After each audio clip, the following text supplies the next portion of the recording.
अस्सलामुअलैकुम जी। Concept of modern physics six edition है। चैप्टर 2 है particle properties of the wave.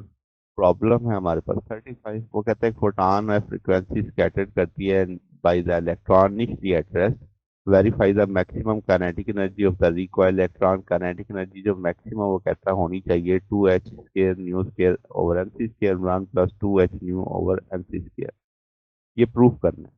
अब हम कहेंगे कि जब मैक्सिमम एनर्जी ट्रांसफर होती है वो तभी होती है जब फोटॉन बैक स्कैटर्ड होता है, यानी 180 आ जाता है। तो डेल्टा लैम्डा में वैल्यू डाल देंगे, डेल्टा लैम्डा की जगह लैम्डा प्राइम माइनस लैम्डा लिखेंगे। तो ये 180 -1 होता है, -1 पॉजिटिव 2 हो जाएगा, तो 2h ओवर एम सी आ जाएगा। अब यहाँ से क्या हो गया जी, ये नेगेटिव है, दूसरी तरफ जाके ये पॉजिटिव हो जाएगा। हमें सिर्फ न्यू प्राइम की वैल्यू चाहिए, तो वो सारी बराबर लिखी जा सकती है। किसके न्यू प्राइम बराबर आ जाएगा nu over 1 plus 2h nu over M C square. Energy बनाने के लिए एच से ज़रब दे देंगे दोनों तरफ, तो यहाँ पे भी एच से ज़रब दे देंगे, यहाँ पे भी एच की ज़रब, तो इसे ई प्राइम कह दिया।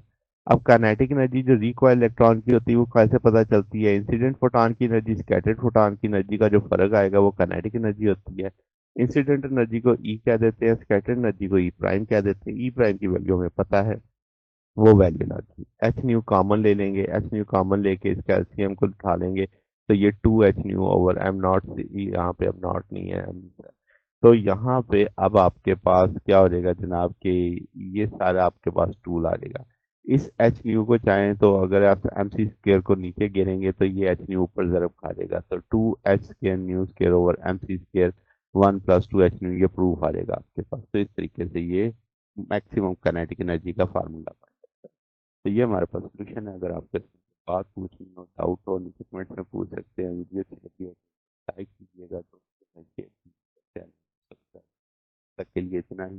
बाकी इंशाल्लाह नेक्स्ट देखेंगे। ओके, अल्लाह हाफिज।